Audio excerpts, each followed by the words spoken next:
Hello and welcome back. In this video I show you the top upcoming games in 2020. Let's begin with our compilation, and that's the game Ghost of Tsushima.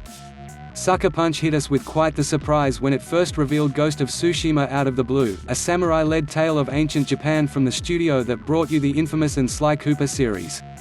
You play a swordsman known as the Ghost, who's fighting for his life against the invading forces of the Mongol Empire.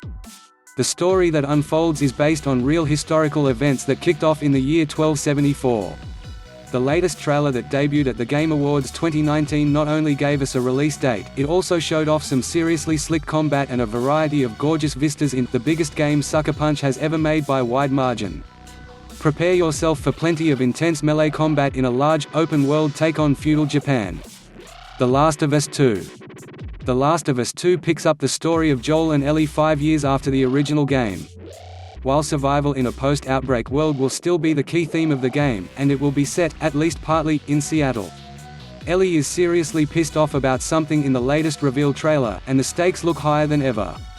Originally set for release in February, Naughty Dog made the decision to push back the release date to make sure it's as polished as possible, and we can't wait to reunite with Ellie and see where her story takes us. Final Fantasy VII Remake. You've wanted it so badly, and eventually, you're going to get it. Fans had been pining for the seminal RPG Final Fantasy VII to be remade with slick modern visuals, and at E3 2015, Square Enix finally obliged with a glorious glimpse at Cloud Strife's big comeback. We've since learned plenty about Final Fantasy VII Remake, like the fact that it's planned to be split up along full game-sized episodes, and features action-heavy real-time combat in the same vein as Final Fantasy XV. Resident Evil 3 Remake. Yes, it's official, Capcom is releasing a remake of Resident Evil 3 and will reunite us with Jill Valentine and Carlos Oliveira. Oh, and the horrific villain Nemesis.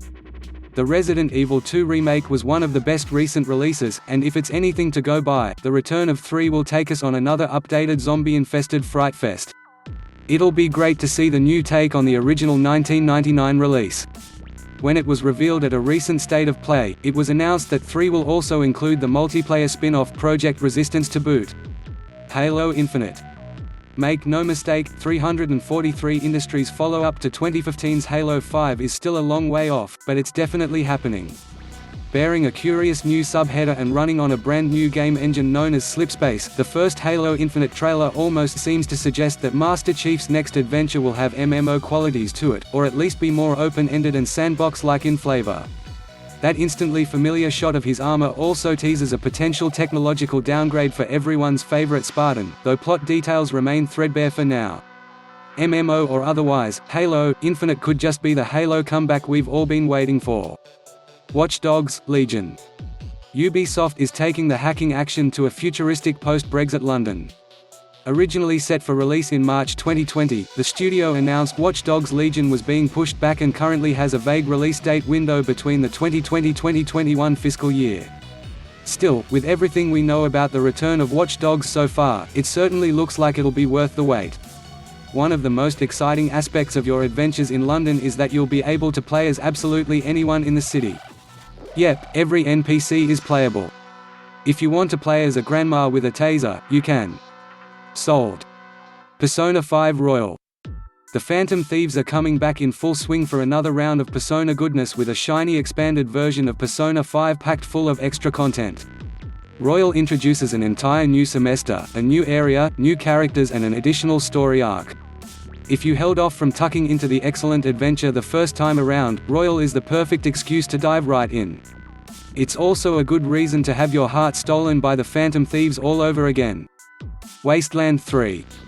Set in the post-apocalyptic frozen lands of Colorado, Wasteland 3 looks like a fantastic tactical RPG to tuck into with your pals. Available to play entirely solo or in co-op, the third entry in the Wasteland series is a story-driven experience where your choices will matter. Every decision you make can offer you new opportunities or close you off to them, as well as take you to new areas and lead you to different story arcs. This choice and variety makes it sound very replayable, and the setting is set to present you with some difficult moral choices as you decide how to lead in the frozen wastes. This is definitely one to watch, especially since Injil has been working to evolve the series' turn-based combat, and will also include a new dialogue system and fully voice-acted characters to add to the immersive RPG side of the experience. Dying Light 2. No calendar is complete without a zombie game or two on the horizon, and Dying Light 2 has a good chance of being the only zombie game you'll need for the foreseeable future.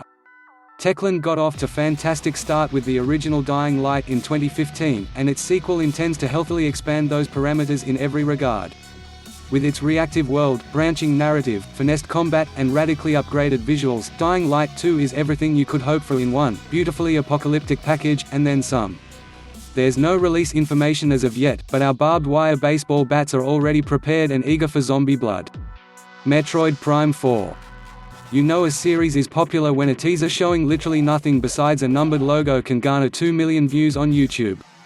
At E3 2017, Nintendo dropped a bombshell by confirming the existence of Metroid Prime 4 only to later announce that Metroid Prime 4 has been delayed and rebooted as Nintendo passes it to original trilogy dev Retro Studios. It could be a while before we see this one, but it'll hopefully be worth the extra wait. Which games do you think shouldn't be missing in such a compilation? Write it in the comments so we can talk about it. Thank you for watching this video. It would be nice if you could subscribe this channel.